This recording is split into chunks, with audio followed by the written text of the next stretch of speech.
नमस्कार दोस्तों, विक्की कौशल की फिल्म छावा बॉक्स ऑफिस पर इतिहास रच रही है। फिल्म रोजाना पुराने रिकॉर्ड्स को तोड़कर ऐसे नए रिकॉर्ड बना रही है जिसे छूना आसान नहीं होगा। छावा के सामने रिलीज होने वाली फिल्में बॉक्स ऑफिस पर टिक नहीं पा रही हैं। कुल मिलाकर लोग फिल्म पर जमकर प्यार और पैसा लुटा रहे हैं, मगर ऐसा नहीं है कि छावा सिर्फ इन्हीं वजहों से चर्चा में है। लक्ष्मण उटेकर के निर्देशन में बनी फिल्म विवाद में भी फंस गई है। फिल्म के खिलाफ 100 करोड़ रुपए का मानहानि का दावा किया गया, जिसमें शिकायतकर्ता का कहना है कि फिल्म में मेकर्स ने इतिहास से जुड़े तथ्यों को तोड़ मरोड़ कर दिखाया है। शिकायत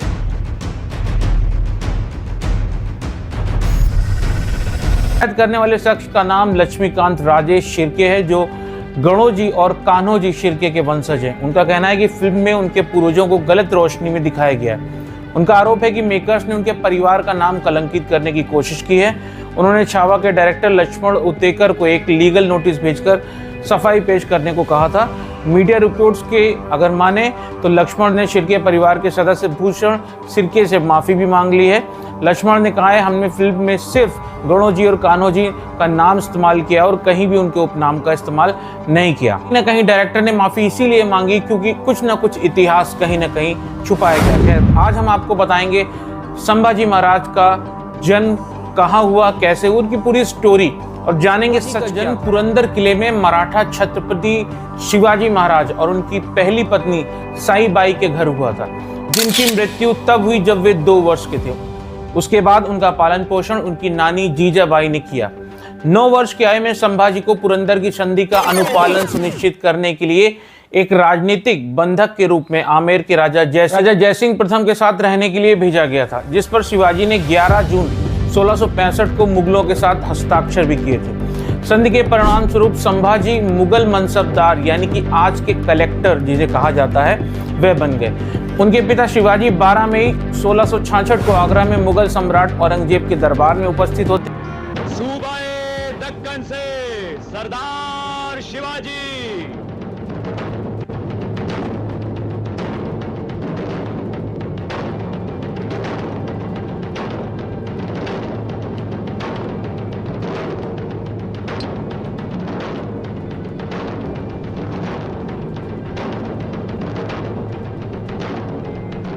राजा साहब, नजराना पेश कीजिए।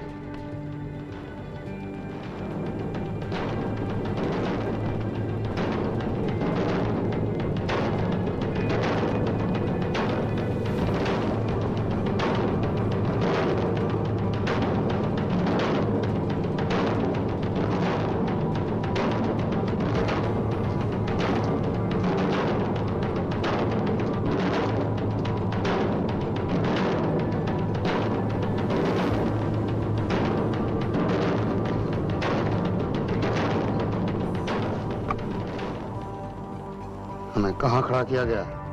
5000 मनसबदारों में। 5000 की मनसबदारी तो इस बच्चे संभाजी को दी गई है। ये हमारे सामने कौन खड़ा है? राजा जसवंत सिंह। ये भगोड़ा जो हमारी फौज को अपनी पीठ दिखा चुका है। हम ये बर्दाश्त नहीं कर सकते। हम जा रहे हैं। राजा साहब, राजा साहब, राजा साहब, राजा साहब, ये क्या कर रहे हैं आप? राम सिंह, तुम अपने बादशाह से जाके पूछो कि वो क्यों हमें जलील कर रहा है। हम जब से आए हैं हमारा अपमान किया जा रहा है। हमारे स्वागत को कौन भेजा जाता है? एक मुंशी। हमें पंचहजारी में खड़ा किया जाता है जसवंत सिंह के पीछे। हमें सिर्फ सरदार कहा जाता है। कहां के सरदार? हम स्वतंत्र सार्वभौम राजा हैं, किसी के झंडा बरदार नहीं। राजा साहब, इसका नतीजा अच्छा नहीं होगा। क्या कर लेगा तुम्हारा बादशाह? हमारा सर उड़ा देगा, यही ना? हमें इसकी परवाह नहीं। राजा साहब, हमारा अनुरोध है, आप चाहिए तो। हम चाकरी करने नहीं आए हैं। हम नहीं जाएंगे।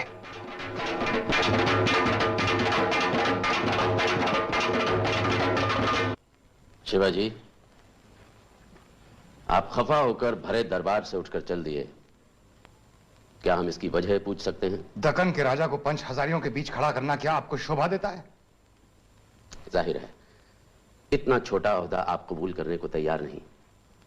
यह हमारे कारकुनों की गलती है। हम आपके साथ दोस्ताना ताल्लुकात चाहते हैं। आप हमारे छोटे भाई जैसे हैं। आपके भाइयों के साथ क्या सलूक किया गया है यह हमें अच्छी तरह मालूम है। शिवाजी, हम आपकी साफ गोई की दाद देते हैं। हम मराठों के साथ दुश्मनी नहीं बढ़ाना चाहते। आप जो सुलहनामा चाहते हैं कहें, हमें मंजूर है। हम आपकी तख्त नशीनी को भी मंजूरी बख्शने के लिए तैयार हैं। यानी हम आपकी इजाजत के साथ राज्याभिषेक करा सकते हैं। आप बहुत जल्द खफा हो जाते हैं। इस मुल्क में चला आता 200 साल पुराना दस्तूर यही रहा है। मुगल साम्राज्य खुद 200 साल पुराना नहीं है हुजूर, और बाकी राजा दिल्ली की मेहरबानी के मोहताज रहे। ये परंपरा तो 100 साल पुरानी भी नहीं है। मगर इन 100 सालों में किसी ने आजाद राज कायम करने का ख्वाब नहीं देखा है। अनेक वर्षों के बाद दक्कन के एक हिस्से में हमने अपना राज्य बसाया, जहां इससे पहले बद इंतजामी के अलावा और किसी का राज नहीं था। क्या वहां की बद इंतजामी के जिम्मेदार हम हैं? वो इलाका आपका था कब?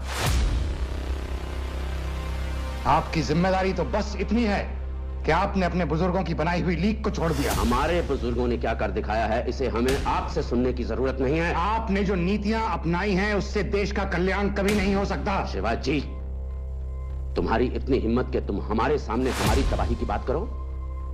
अगर हमने राजा जयसिंह से वादा ना किया होता तो इस हिमाकत की कीमत तुम्हें अपना सर देकर चुकानी पड़ती। हम तुम्हें रुखसत देते हैं। राजा साहब, अगर तुम दिल्ली के तख्त के साए में नहीं रहना चाहते तो मत रहो। हम भी तुम्हारी शक्ल नहीं देखना चाहते।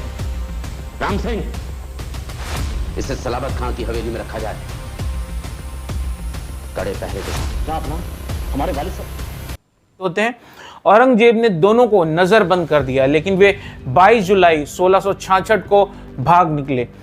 हालांकि दोनों पक्षों में सुलह हो गई और 1666 से 1670 की अवधि के दौरान उनके बीच सौहार्दपूर्ण संबंध रहे। 1666 और 1668 के बीच की अवधि के दौरान औरंगजेब ने शुरू से इनकार करना शुरू किया, लेकिन बाद में राजकुमार मुअज्जम के दबाव के बाद मुगल साम्राज्य की ओर से शिवाजी द्वारा ग्रहण की गई राजा की उपाधि को आधिकारिक रूप से मान्यता दे दी। औरंगजेब के अगर बेटों की बात करें तो बहादुर शाह प्रथम यही मुअज्जम भी थे। मोहम्मद आजम, सुल्तान अहमद अकबर, मोहम्मद कामबख्श, मोहम्मद सुल्तान ने राजकुमार मुअज्जम और शिवाजी और संभाजी की दोस्ती को बहुत संदेह की नजर से देखा। इसके बाद शिवाजी ने संभाजी को जनरल प्रताप राव गुर्जर के साथ राजकुमार मुअज्जम के अधीन सेवा लेने के लिए भेजा, जो औरंगाबाद में मुगल वायसराय थे, और दिलेर खान उनके डिप्टी थे। संभाजी ने 4 नवंबर 1667 को औरंगाबाद में राजकुमार मुअज्जम से मुलाकात की और फिर राजस्व संग्रह के बहाने उन्हें बरार के क्षेत्र में अधिकार प्रदान किए गए। थोड़े समय के प्रवास के बाद संभाजी राजगढ़ लौट आए, जबकि प्रतिनिधि मराठा अधिकारी औरंगाबाद में ही रहे। इस अवधि में संभाजी के नेतृत्व में मराठों ने मुअज्जम के अधीन मुगलों के साथ मिलकर बीजापुर की सल्तनत के खिलाफ लड़ाई भी लड़ी। संभाजी का विवाह राजनीतिक गठबंधन के तहत जीजूबाई से हुआ और मराठा रीति रिवाज के अनुसार उन्होंने अपना नाम येशुबाई रख लिया था। जीवूबाई पिलाजी शिर्के की बेटी थी, जो कि देशमुख सूर्यजी सुरवे की हार के बाद शिवाजी की सेवा में शामिल हुए, जो उनके पिछले शासक थे। इस विवाह ने शिवाजी को कोंकण तटीय क्षेत्र पर पहुंच प्रदान की। येशुबाई के 2 बच्चे थे, बेटी भवानीबाई और एक बेटा जिनका नाम साहू प्रथम था, जो बाद में मराठा साम्राज्य का छत्रपति बना। अब आता है अप्रैल 1680 के पहले सप्ताह। शिवाजी की मृत्यु हो जाती है। तब भी संभाजी पन्हाला किले में ही थे। मंत्री अन्नाजी दत्तो और अन्य मंत्रियों सहित कुछ प्रभावशाली सरदारों ने संभाजी के खिलाफ षड्यंत्र रचा, ऐसा बताया जाता है, जिसे सोयराबाई ने समर्थन दिया था कि संभाजी को सिंहासन पर बैठने से रोका जा सके। शिवाजी की विधवा और संभाजी की सौतेली मां सोयराबाई ने अपने पति की मृत्यु के बाद दंपति के 10 वर्षीय बेटे राजा राम को 21 अप्रैल 1680 को सिंहासन पर बिठाया। यह समाचार सुनते ही संभाजी ने भागने की योजना बनाई और किले के कमांडर की हत्या करने के बाद 27 अप्रैल को पन्हाला किले में कब्जा कर लिया। 18 जून को उन्होंने रायगढ़ किले पर नियंत्रण हासिल कर लिया। संभाजी औपचारिक रूप से 20 जुलाई 1680 को सिंहासन पर बैठे। राजाराम, उनकी पत्नी जानकी बाई और मां सोयराबाई को कैद कर लिया गया। इसके तुरंत बाद सोयराबाई और अन्नाजी दत्तो ने निर्वासित मुगल राजकुमार अकबर का उपयोग करके संभाजी के खिलाफ एक और साजिश रची, ऐसा बताया जाता है। 1687 के वाई के युद्ध में प्रमुख मराठा कमांडर हम्बीर राव मोहिते मारे गए और सैनिकों ने मराठा सेनाओं को छोड़ना शुरू कर दिया। संभाजी और उनके 25 सलाहकारों को फरवरी 1689 में संगमेश्वर में एक झड़प में मुकर्रब खान की मुगल सेना ने पकड़ लिया। संभाजी की स्थिति पर उनके करीबी मराठा अधिकारियों ने जासूसी की, कहा जाता है, जिन्होंने ये जानकारी मुकर्रब खान को दी। मुगल शासक के साथ संभाजी के टकराव के बाद उन्हें यातनाएं दी गईं और आखिरी में उनकी जान ले ली गई। हालांकि सभी मोटे तौर पर इस बात पर सहमत हैं कि सम्राट के आदेश पर उन्हें यातना दी गई और मार दिया गया। पकड़े गए संभाजी और कवि कलश को वर्तमान अहमदनगर जिले के पेट गांव में बहादुरगढ़ के किले में ले जाया गया, जहां औरंगजेब ने उन्हें जोकर के कपड़े पहनाकर परेड करवाकर अपमानित किया और मुगल सैनिकों द्वारा उनका अपमान किया गया। इसके बाद जो हुआ उसके कारणों के बारे में अलग अलग विवरण है। औरंगजेब ने संभाजी और कवि कलश को यातना देने और उन्हें फांसी देने का आदेश दे दिया।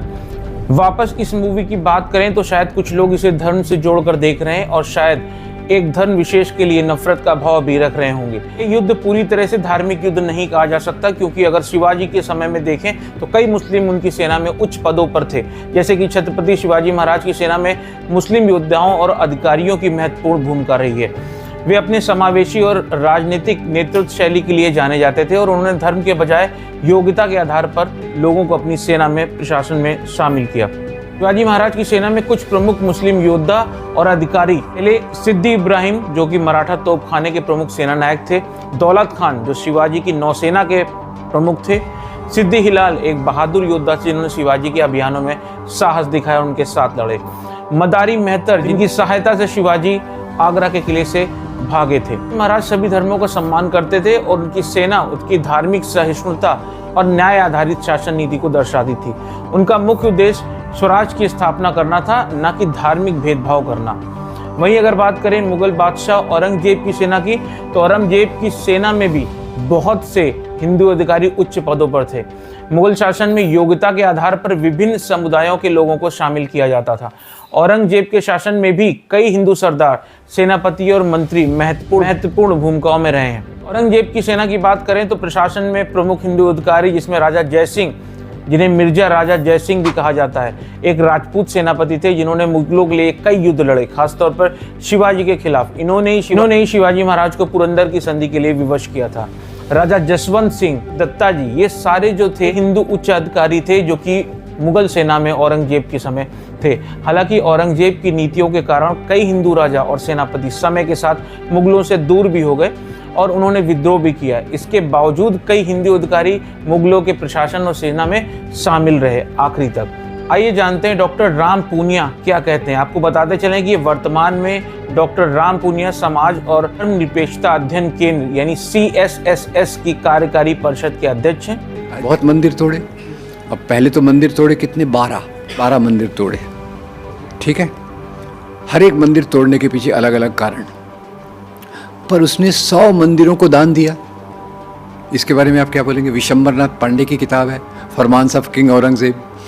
विशंबरनाथ पांडे जो आज़ादी के आंदोलन के एक बड़े नेता थे, बाद में उड़ीसा के गवर्नर बने, हिस्टोरियन थे। उन्होंने क्या किया, एज ए स्कॉलर अपने स्कॉलर्स को भेजा नॉर्थ इंडिया के मंदिरों के पास, और मंदिर के पुजारियों के पास औरंगजेब के द्वारा दिए गए जो फरमान हैं, फरमान है कोर्ट ऑर्डर, राजा का आदेश, फरमान है, उसको जमा करके लाओ। तो विशंबरनाथ पांडे खुद हैरान हो गए कि उन्होंने किसी मंदिर को जागीर दी, किसी मंदिर को सोने के आभूषण दिए, किसी मंदिर को पैसा दिया। 3 उदाहरण मैं आपको बताता हूँ। आसाम में कामाख्या देवी का मंदिर वेरी फेमस, ठीक है, वहाँ दान दिया।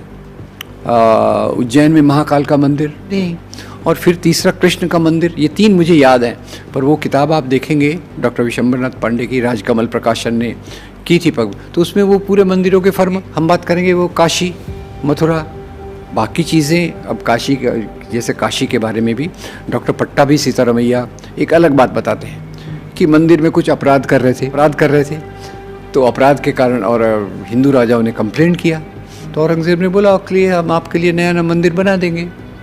औरंगजेब को क्या इंटरेस्ट था? अपने राज्य का विस्तार करने। इतिहास में औरंगजेब हो या कोई भी राजा, उसकी क्रूरता या कार्यों के लिए आज किसी भी कम्युनिटी को या किसी भी व्यक्ति को जिम्मेदार नहीं ठहराया जा सकता।